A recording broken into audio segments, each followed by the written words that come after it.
Hey everyone, this is the Mana Source, my name is Wedge, and welcome back to another subscriber giveaway series video. Today we're going to keep doing what we've been doing, opening 9 packs of Return to Ravnica, and giving you whatever we open. So let's just get 9 packs. 6, 7, 8, 9. Awesome. Now, just like in the previous videos, we're going to open all these, and then whatever we open, we're going to give away to you guys. Yeah. So if you haven't watched this before, this is how it works. I open all the cards, I separate the cards into 3 different piles. Each pile I'm going to try to keep relatively equal in value. No matter what I open, it goes in one of each of these 3 piles, and then all you have to do is be a subscriber and then comment down below to win. And if you win, you get one of these 3 piles at random. You will get the rares, the uncommons, and by popular request, the tokens. So let's just get started. What's important to note is that up to this point, Rakdos' Return and a Tristani are the 2 mythics that have been pulled so far. So there's still hope for some pretty awesome mythics. So let's just get to it. Let's see what we got. Okay. Now I'm going to go through the commons relatively quickly. I'll point out stuff that I like as far as drafting is concerned. Let's see. Sundering Growth, not bad, just in general. Sliceway Scorpion's pretty great. Death Touch, Scavenge. Scavenge is such a great 2-for-1 ability. It's pretty fantastic. Downside isn't bad. Explosive Impact, just like a super lava axe. Let's see. Alright, so at our uncommons, we have Slum Reaper. Whoa! Hey, upside down. How cool is that? A Rixamati Guild Mage. Not terrible. The blocking creature gets -1/-1 can get really annoying. A Psychic Spiral. And a Conjured Currency. Those of you that don't know and haven't seen my past videos, I hate Conjured Currency with a huge passion. Here's why. When Return to Ravnica was being spoiled, the entire set had been spoiled up to this point except for Conjured Currency, and the only spot that was left, there were a lot of rumors that it could be Counterspell, because Counterspell still could have fit in that slot. But of course it wasn't, and it was Conjured Currency. The 5 colorless 1 blue at the beginning, or enchantment at the beginning of your upkeep, you may exchange control of Conjured Currency and target permanent you neither own nor control. It's just, I'm not a fan. I've seen a few people use them in EDH decks, but overall, I'm not a huge fan. Some of you guys know that already. So I'm going to take the uncommons and the token, and then set them aside. But we're going to put Conjured Currency in pile 1, right there. And I'll set these aside for later. Alright. Now if you guys remember last week's video, those were some crazy pulls. So I'm hoping to continue that here for you guys, because I want to give you guys great stuff. Inspiration, fine limited card. See, okay, Golgari Longlegs, if I haven't said this before, super underrated. Yeah, it's 5 mana for a 5/4, but in Return to Ravnica block limited, this guy can do some serious work. He's really not as easy to kill as everyone thinks he is. I love Unleashed. Dead Reveler is pretty good. Okay, Perilous Shadows, like, the ability's cool, but he's so expensive. Alright, so uncommons. Azorius Keyrune, great Keyrune. Goblin Ooze, not bad. Treasured Find, and a Pack Rat. Okay, so for those of you that don't do a lot of limited, Pack Rat is probably one of the best limited cards, or like limited rares from Return to Ravnica. You basically land Pack Rat, and then he just gets completely ridiculous. Like, you just keep discarding cards, making creatures, and there's such limited removal in the format that he just gets absolutely bonkers. Not like a huge money rare or anything, but he's still, you know, he's still really fun to play. He's really fun to play. So we're gonna stick him in pile 2, right there. Okay. Put those. All right. Let's keep going. I've had no reason to combine either of those 2. Hoping to get better stuff to put in both those piles, so you know they're not stuck with just Conjured Currency, right? Let's see. Dynacharge Overloaded is pretty nasty. Trestle Troll. This is one of the better cards that I saw Unlimited, and not enough people took this. Like, Defender Reach is great. You can regenerate him. 1/4. Great blocker. Obviously doesn't kill a lot, but he just lasts forever. It's really good. See, like a miniature, Roustabout. Rune Wing. This was probably one of my favorite cards in Limited. It's such a nice 2-for-1. In Limited, flying is just a strong ability already. And yeah, 4 mana for a 2/2 flyer is pretty expensive. But when he dies and you draw a card, that's so much advantage, especially in Limited. Drawing cards is really strong. Alright, let's see. So for uncommons, we have Minotaur Aggressor, Heroes Reunion, which is just hilarious to me, Street Spasm, and a Lotleth Troll. Alright, cool. So this is not, a completely useless rare. Lotless Troll is 1 black and 1 green for a 2/1 trample, and you can discard a creature card to put a 1/1 counter on him, and pay 1 black to regenerate him.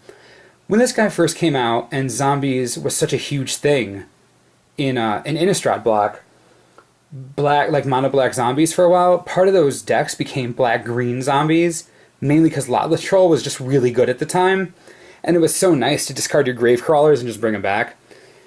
He's lost a little bit of favor in Standard since then. I know he's been tried out in Modern a lot, and people are still trying to make him work in Modern, and I know there's a strategy for him. The value of Lotless Troll that he has is just based on potential power.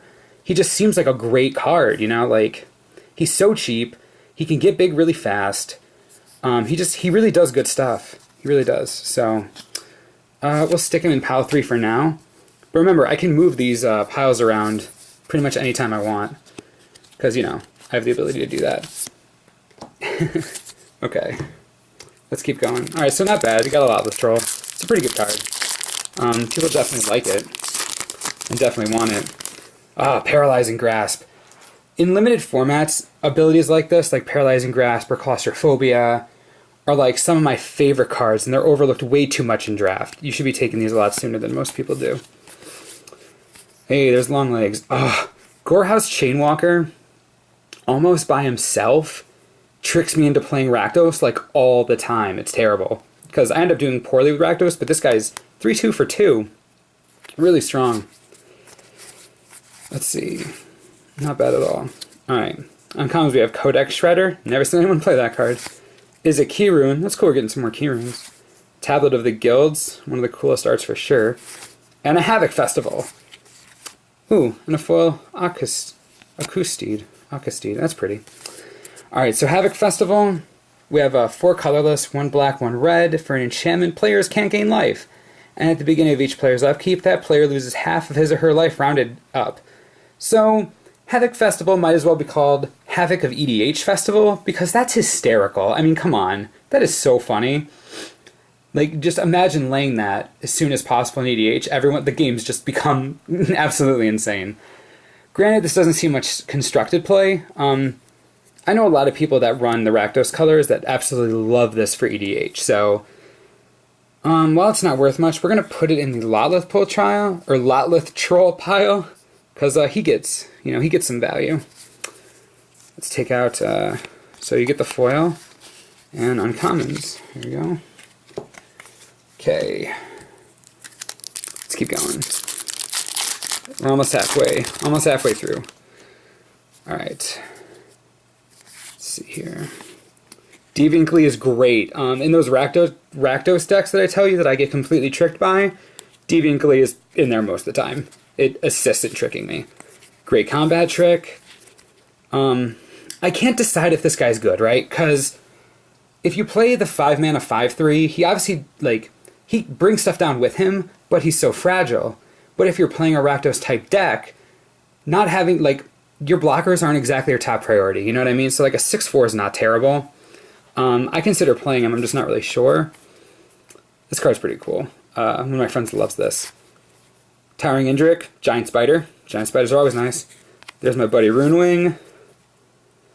This guy's really good. A 3 mana 2/3 is not as aggressive as you want, but he still flies.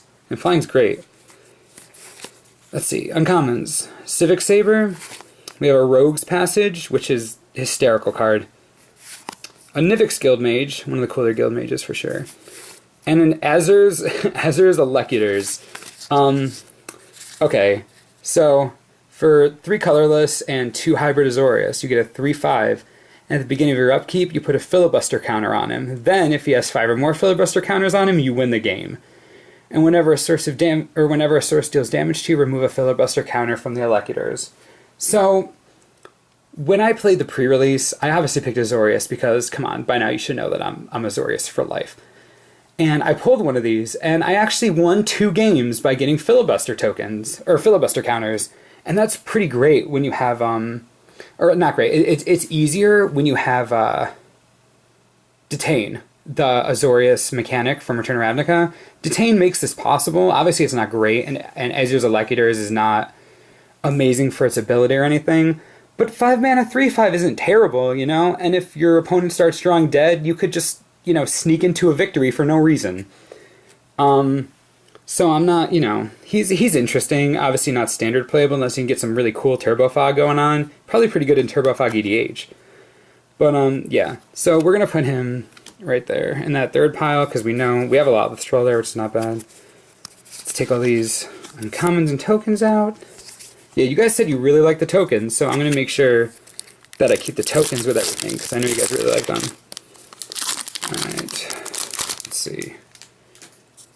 What do we got? Dispel. Great counter. Deviant Glee again, trapping me for days. Essence Backlash is cool. It's a little expensive, obviously, but it's still a cool ability. Slice Away Scorpion, pretty amazing. Really underrated. Rune Wing again. Wow, I love this. Alright, Brixamati Guildmage. Still, you know, upright this time.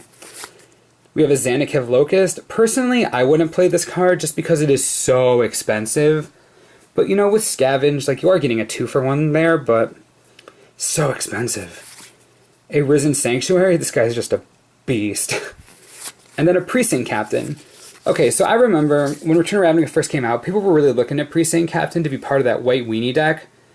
And he was actually, there were a few copies in some decks, and it's not that he was bad, it's that when he comes out on turn 2 and can't attack until turn 3, dealing combat damage to a player is actually pretty difficult for him. And I think that's why he stopped seeing play. But what you should keep in mind, this is important, with Theros coming out, this guy gives you 2 white devotion, right? And there are going to be so many auras that I think he has a higher chance of being better now than he did then. I think he's in a much better position. And people about cards like Precinct Captain come rotation. And this might be a card that goes up like $1 or $2. I'm not saying this is the next, you know, Sphinx's Revelation or anything, but this could be better than most people think it is. So we're going to put it with Conjured Currency and try to make Conjured Currency look less disgusting. Okay, let's take our token and uncommons and separate them. Alright. We got 3 packs left. 3 packs left. Alright. Here we go. Dramatic Rescue. Love this card. Not enough people played it. Like, unsummon effects are great and limited, even if it's something like this. It really is good. Drudge Beetle's fine. You know, 2 mana, 2/2. Scavenge is high, but, you know, he's a bear. Void Wielder is great. Void Wielder is so good. Obviously, you don't want to see a 5 mana 1/4. Obviously, but if you're going to have one, you might as well like be able to take a Time Walk. If someone plays some huge 5 or 6 mana creature and you just lay down a Void Wielder, they've lost their next turn, doing it all over again. It's just, I think it's super underrated. Alright, uncommons, we have Oak Street Innkeeper. Assassin Strike, great card.